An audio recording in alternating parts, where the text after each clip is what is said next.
कई बार सत्संग में कहा, कदम जो अगला बढ़ जाए प्रभु की तरफ, ऐसा दृढ़ जमाना कि आंधी आवे तो उखड़े नहीं। प्रायः जब कोई परमार्थ की सही डगर पकड़ता है तो उसका विरोध शुरू हो जाता है, परिचय होता है सही मार्ग का। एक बार किसी उपासक ने हितधाम में पूछा था कि आपकी ये बात मेरी समझ में नहीं आई, आप कहते हो जब भक्ति रंग लाएगी तो विरोध शुरू हो जाता है। मेरा तो कोई विरोध नहीं होता, 10 वर्ष से भक्ति कर रहा हूं, क्या मेरी भक्ति में कमी है? तो हंस के कहा था कि अभी वो बात नहीं है जिससे तुम्हारी खिलाफत हो,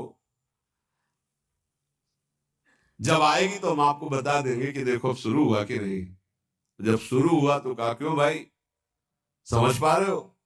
तो हाथ उठा के कहा, पूर्ण समझ आ गई, पूर्ण समझ आए। अन्य आश्रय लेकर के जो भजन किया जाता है उसका विरोध नहीं होता, ध्यान रखना। प्रभु से जो कुछ मांगा जाता है उसमें विरोध नहीं होता।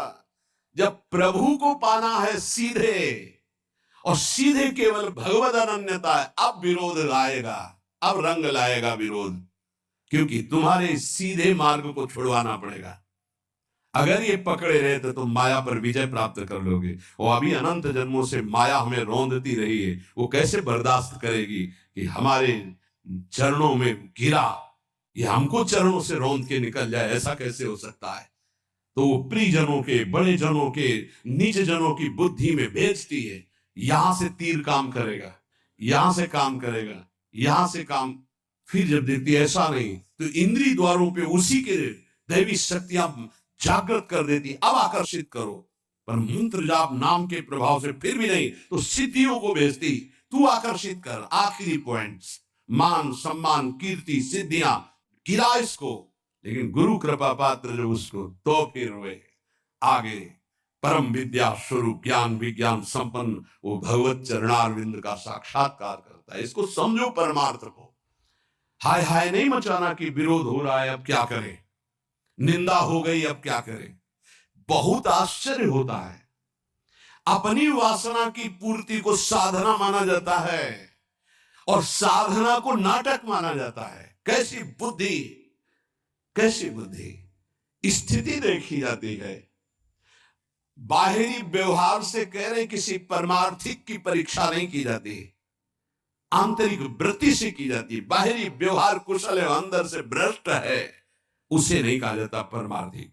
आंतरिक वो शुद्ध है और बाहरी व्यवहार कुछ बिगड़ा हुआ है तो कोई फर्क नहीं पड़ता, ये परमार्थ है। बाहरी व्यवहार में उसको मन आए बोले किसी से, मन आए ना बोले किसी से, मन आए आज नहीं मन है नहीं खाएगा, नहीं मन है उसका सोनी नहीं लगाएगा, वो बैठा है ऐसे। परमार्थिक व्यवहार स्वरूप समझना। पर हमको अपने अनन्यता और अपने भागवतिक मार्ग से अगर विचलित होंगे, इधर उधर करेंगे तो फिर वो भजन नहीं माना जाएगा। इसलिए उपासक अपने लक्ष्य पर ध्यान रखे और ये जीवन केवल प्रभु के लिए है। इस जीवन में हम अब कुछ ऐसा बर्दाश्त नहीं करेंगे जिससे मेरा प्रभु का संबंध छूट जाए। इतना तो आ जाना चाहिए, शेष आगे की बात तो इष्ट और गुरु आचार्य हैं, वो देख लेंगे। आप में कि जहां मैं खड़ा हूं इससे पीछे कदम नहीं जाएंगे, चाहे हमारा गला काट दिया जाए। नारायण अति कठिन है हरि मिलन की बाट, या में पग पीछे धरे प्रथम शीश दे काट। ये मरकर मार्ग चला जाता है, अब हमारा कोई नहीं। मतलब की बात है तो हम आपकी सेवा करते हैं, मतलब की बात नहीं तो तुम्हारा जो लगता हो उसे बोल दो, अभी एक क्षण में मैं अलग हूं, किसी का सहारा नहीं, श्री जी का सहारा है। वो मारे या तारे, अब हमें ये नहीं देखना कि हमारी व्यवस्था करती तो मेरी आराध्य दो, व्यवस्था नहीं करती तो आराध्य दो नहीं। घोर अव्यवस्था में भी बोलेंगे महारानी जी की जय। घोर अपमान की स्थिति में मुझे ऐसी सामर्थ्य मिले कि मैं आपकी जय बोलूं। सम्मान और प्रीतानुकूलता में तो सब जय बोलते हैं, अपमान निंदा और विपत्ति की स्थिति में भी जहां कोई सहयोगी न हो मैं आपकी जय बोलूं और आपको सराह सराह करके उस दुख और विपत्ति को सहूं, ये वो मार्ग है। अब कोई हमारा पति है, कोई हमारा प्रीतम है, कोई हमारी पत्नी, कोई हमारा भाई, कोई मित्र नहीं। नाते नेह राम के मनियत सुहृद सुसेव्य जहानो, अंजन कहा आंख जो फूटे, इसका अर्थ समझो। वो संबंध क्या जो हमारी भक्ति को नष्ट कर दे। अंजन कहा आंख जो फूटे बहुत कहो कहा लो। इसलिए उपासक, ये जीवन की बाजी अनंत जन्मों से हारते चले आए, इस बार जीतने का नंबर आया है। पासा पलटने न पावे, अपने ही पक्ष में विजय होगी, क्योंकि लाडली जो अपने सहयोग में है, आचार्य अपने सहयोग में है। लेकिन आपकी भी कोई निष्ठा होनी चाहिए। एक होता है पेंदी का लोटा, एक होता है बिना पेंदी का लोटा। पेंदी का लोटा जहां रख दो वहां अपना स्थान बना लेता है, और बिना पेंदी का लोटा ढड़कता रहता है। उपासक बिना पेंदी का लोटा नहीं होना चाहिए, इधर से धक्का मारा उधर चला गया, उधर से धक्का मारा उधर चला गया। नहीं, अब वो ऐसी परिस्थिति है, ऐसा कर परिस्थिति को रॉन्ग करके अपनी स्थिति में रहना, इसी का नाम उपासना है। शब्द को याद करो, परिस्थितियों को रॉन्ग करके स्थिति में रहना, उसी तभी तो तुम्हारी बहादुरी है। परिस्थिति में डाउन हो गए, गिर गए, फिसल गए, परिस्थिति में रौंद दिए गए, तो फिर क्या है, फिर पढ़ाई करो। पता नहीं किस जन्म में परीक्षा में पास होंगे, ये होगी परीक्षा। तो हमारे हो तो बस इस हमारे पन में बाधा नहीं पड़नी चाहिए। तुम गाली भी दोगे तो बर्दाश्त हो जाएगी, जैसे अपना छोटा बच्चा। हमारे पन में फर्क नहीं पड़ना चाहिए। ये अपनापन, हमारापन स्वामिनी जी के प्रति यदि हम पहुंचा दिए तो अवगुण करे समुद्र सम गणत न अपनो जान, आपका काम बन जाएगा। ऐसा ना सोचो कि उपासना में परीक्षा नहीं आएगी। वासना की, शरीर संबंधियों की, ये सब परीक्षाएं आएंगी। बार बार स्त्री, बार बार पुरुष बनते हुए भटक रहा हूं, कौन रोक पा रहा है? आज अवसर मिला है आचार्य और गुरुदेव की कृपा से इस चक्र का भेदन करने का। आप इस चक्र के भेदन की सामर्थ्य तुम में हो तो बात करो, अन्यथा राधा राधा जपो। तुम्हारा जो कर्तव्य है वो हमारे साथ करो, नहीं तो जाओ। हम भरोसे श्री जी के, भरोसो दृढ़ इन चरणन के रो। निष्ठा है तो ये नौटंकी नाटक माया की तुम्हें परास्त नहीं कर पाएगी। अगर निष्ठा नहीं है तो फिर ये नौटंकी नाटक हो जाएगा। दोनों को देख लो। अगर निष्ठावान है तो भक्ति रंग ले आएगी। जितने भक्त चरित्र पढ़ते हो, क्यों पढ़ते हो? इसी बात के लिए पढ़ते कि हमारे आचार्य गुरुजन महापुरुष जन कैसे निष्ठा वाले थे, हमको वैसे ही चलना है। वाह वाह, चरित्र सुन के तालियां बजा दी, आनंदित हो गए, कितने महान भक्त। लेकिन आपका चरित्र क्या है? आपकी निष्ठा क्या है? प्रभु के प्रति आपका समर्पण क्या है? ये बहुत बात समझने की है। अगर हमारे प्रभु वनवास में हैं, सिया जी को सब सुविधाओं के लिए दोनों तरफ से प्रार्थना की गई। कभी जनकपुर में रह लेना, कभी महाराज, तो दशरथ जी के प्राण बच जाएंगे और हम सब आपको देख देख कर 14 वर्ष तक जी लेंगे कि सिया जो है मानो राम जी हैं। उन्होंने कहा, कैसी बातें करते हो? क्या शरीर से छाया को अलग किया जा सकता है? क्या देह से प्राण को अलग किया जा सकता है? ऐसे राम से सिया अलग नहीं हो सकता। ऐसी हमारी भक्ति होनी चाहिए। जुगल सरकार से हमारा जो संबंध है उस पर फर्क नहीं पड़ना चाहिए। उससे पढ़कर नहीं हो। जिन्होंने इस संबंध को स्वीकार नहीं किया वो पहुंच गए जहां थे उससे नीचे। बिल्कुल होश में हो जाइए, सबसे कह रहा हूं, होश में हो जाइए। ये जो कृपा बरस रही सिर्फ अहेतुकी है, आपको लेकर किसी गुणाभिमान के कारण नहीं है। आपको लगता हो कि हम कुछ हैं इसलिए श्री जी हमें प्यार करती हैं, कुछ नहीं हो। तुम माइनस पे हो, प्लस जीरो में नहीं आएंगे, माइनस आओगे, प्लस में नहीं आ सकते। आप ही नहीं, हम सब। अगर कुछ है तो उनकी कृपा से है। अगर जितनी बिगाड़ है वो मेरी तरफ से है, पक्का समझ लीजिए। जितना दुलार मिल रहा है, हमें लगता है अगर ऐसा दुलार मिले तो प्रियाजू के दुलार को पहचानने में देर न लगे। केवल उदर पोषण, वस्त्र और वास के लिए पूरा जीवन मेहनत करते हैं, लेबरी करते हैं, रिक्शा चलाते हैं और परिवार को अन्न और वस्त्र और वास की पूरी सुव्यवस्थित व्यवस्था नहीं हो पाती। इसलिए ये जीवन श्री जी को दे दिया तो दे दिया। केवल हमारी महारानी जो आश्रय रहेंगी, रुपया नहीं, व्यवहार नहीं, धन नहीं, पति नहीं, पुत्र नहीं, परिवार नहीं, कोई संबंध नहीं। सब संबंध का निर्वाह प्रिया प्रीतम के भाव से करेंगे। प्रिया प्रीतम के भाव में ठेस पहुंचेगी तो हर संबंध को स्वाहा कर देंगे प्रभु के चरणारविंद की तरफ। अगर ऐसी निष्ठा नहीं है तो भाग जाओ, संसार में भाग जाओ। निष्ठावान ही इस मार्ग में आगे बढ़ सकता है, बढ़ नहीं पाओगे। जिसके अंदर ये है ना, या जो से बढ़कर कोई है तुम्हारे इस संसार में, तो अभी या तो सुधर जाओ या भाग जाओ। इस मार्ग में चलने के लिए पूरा जीवन समर्पित करके, और ये कभी नहीं देखा गया कि स्थिति क्या आ रही है। जैसी भी स्थिति है मैं राजी हूं, आप राजी हो ना, मैं राजी हूं। ये जीवन आपको दे दिया, जो मनावे सो करो, जो होली खेलो सो खेलो। ये आपका जीवन, चलेंगे तो राधा राधा कह के कदम आगे आपकी तरफ बढ़ेंगे। अब आप देखो कौन घसीटता है, कौन पीटता है, कौन पूजता है, कौन अपमान करता है। ये आपका विषय, मेरा विषय सिर्फ आप हैं।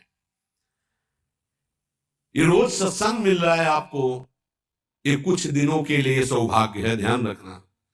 जिस दिन श्री जी ने चाहा उसी दिन ये बंद हो जाएगा, चाहे शरीर रहे या ना रहे, इसका कोई मतलब नहीं। अपने हृदय को देखो, बुरा जो देखन मैं चला, बुरा न मिलिया कोई, जो दिल खोजू आपनो तो मुझसे बुरा ना कोई। इसलिए बहुत सावधान, निरंतर नाम जपने का अभ्यास कीजिए। जो गुरु कृपा, इष्ट कृपा है, उसको अपने हृदय में रखिए कि ये आपकी कमाई नहीं है, ये धरोहर दी गई है। अगर आप इसकी अपमान वृत्ति, अवमानना करेंगे, जो अवहेलना करेंगे, तो ये गायब हो जाएगी। ध्यान रखो, जिस दिन गायब हो गई उसी दिन संसारी हो जाओगे। शब्द याद कर लो, घोर संसारी। डट के भजन नहीं करोगे, शरीर से सेवा नहीं करोगे, तो बुद्धि भ्रष्ट हो जाएगी और इनका दंड मिलेगा। जब पूरा भगवदाकार जीवन होता है तब ये बात पचती है। आप भगवान के मार्ग के पति के केवल उतना अधिकार है, 5 गृहस्थों के यहां जाओ, एक एक रोटी मांग के खाओ और गुजारा करो, खूब नाम जप करो, भजन करो। एक ये वृत्ति, एक है भगवत सहारे बैठे, जो आ गया सब मिल बांट करके पा लेते, राधा राधा। एक ये वृत्ति है, वो माधुकरी वृत्ति है, आकाश। एक ये है कि पड़ा हूं, चेष्टा भी नहीं करूंगा, अजगर वृत्ति, वो अद्भुत जनों की होती है। एक वृत्ति में रहो। यहां एक वृत्ति है, आकाश वृत्ति। अधिकतर इसी आकाश वृत्ति का सेवन पूरे जीवन में किया है। मेरे प्रभु जो मेरे सामने भेज देंगे उसकी व्यवस्था होगी। याचना नहीं, कोई फीस नहीं, किसी से किसी भी तरह का कोई इशारा नहीं। अगर कोई इशारा करता है तो दंडनीय अपराध है हमारे यहाँ। इशारा भी नहीं कर सकते। ये केवल आकाश वृत्ति, आकाश वृत्ति भगवत आश्रय। 100 रुपया आ जाएगा, उसके अनुसार काम होगा। 4 रोटी होंगी तो एक एक टुकड़े बांट करके खा लेंगे, राधा राधा रटेंगे, मांगेंगे नहीं किसी से। इसमें किसी का टैक्स नहीं, कोई फीस नहीं, कोई इसमें हमारा प्रतिग्रह नहीं है। मेरे स्वामिनी के द्वारा भरण पोषण। ये जो आपको मिल रहा है भिक्षान्न से भी पवित्र है, क्योंकि आकाश वृत्ति के द्वारा मिल रहा है। और ये जो आप वृत्ति को सोचते हैं आप, बहुत कठिन है भगवत मार्ग की डगर। बढ़िया अवसर मिल गया, समय बहुत आगे बढ़ चुका है। अपने जीवन में निष्ठा आपको दिखानी पड़ेगी। ये मत समझो कि खा पी के एड़ा के समय व्यतीत कर रहे हैं, नहीं। प्रश्न आएगा, सामाही हल्का होगा, सालाना बहुत गहरा होगा, और अगर 10-12 वर्ष हो गए तो फिर फाइनल का जो प्रश्न होगा वो सिद्धावस्था की तरफ ले जाने वाला होगा। फाइनल में जानते हो कैसा प्रश्न आता है? हाई क्वालिटी का भोग। शब्द समझ लो, जीवन में जो सोच तुमने की होगी, कल्पना, उस कोटि का भोग आएगा तुम्हारे पास। भोगो, फ्री भोगो, कोई संकोच नहीं, कोई भय नहीं, कोई नियम नहीं, कोई मर्यादा नहीं। क्या चाहिए तुम्हें? यह आखिरी है तुम्हारा। अब लगा कि भगवान तो मिल ही जाएंगे यार, आज नहीं तो कल मिल जाएंगे। ये जो एकदम ऑफर आया है, इसको तो स्वीकार कर लेते हैं। नहीं, ये 12 वर्ष वाला फाइनल का प्रश्न है, तुरंत भूमिका बदलेगी। अगर आप जीत गए तो तुरंत अध्यात्म की भूमिका बदलेगी और आप ऊपर उठ जाएंगे। पर प्रायः जो गुरु कृपा पात्र नहीं है, वो ऐसी जगह फेल हो जाता है, ऐसा धाम में से गिरता है कि दोबारा चढ़ना मुश्किल हो जाता है। आसक्ति है, जा नहीं सकती। आसक्ति है, जा नहीं सकती। स्त्री में आसक्ति, पुरुष में आसक्ति, भोगों में आसक्ति आ सकती है, जा नहीं सकती। इसलिए साधक सावधान, हमारा केवल एक लक्ष्य प्रियालाल। चाहे अब जो कुछ हो जाए कदम पीछे नहीं, चाहे निंदा हो, स्तुति हो, भूखो मरूं, कुछ भी हो, अब हमारा जीवन केवल प्रियालाल के लिए। इसमें कोई बाधा करे तो सर्वस्व त्याग करके खड़ा हो जाए मार्ग में। विश्वास अगर है दृढ़, ये तो क्या है जो आंतरिक, जिस महल में वास मिला हो बड़े बड़े ऋषि मुनियों के लिए दुर्लभ है। इसलिए ये हरिवंश बल से कह रहा हूं, ये गुरुदेव के बल से कह रहा हूं कि अपनी निष्ठा में फिसलना मत। हम नीच हैं, अदम हैं, पर स्वामिनी जी के हैं बस। इसलिए चल जाओ ठीक से श्री जी की तरफ और श्री जी को प्राप्त हो जाओ। होना ही पड़ेगा, नहीं तो रोना ही पड़ेगा। और इस रोने के आंसू पूछने वाला नहीं मिलेगा जब परमार्थ से भ्रष्ट होकर कोई रोता है। इसलिए आप चलो, अब लो नशानी अपना न से हो। आज तक जो हुआ राधा राधा, अब आगे हमारे जीवन का लक्ष्य केवल लाडली जो है, ये बात समझ लो। हमारे जीवन में कुछ भी घटे, श्री जी के सिवा हमारा कोई नहीं है। ये शब्द बोलना पड़ेगा आपको, ये हृदय में तुम्हें उतारना पड़ेगा और इस कसौटी में तुम्हें पास होना पड़ेगा कि श्री जी के सिवा हमारा कोई नहीं। अब इसको आप कितने वर्षों में दिखा पाते हैं? ये जिस दिन दिखा दोगे उसी दिन अवस्था आ जाएगी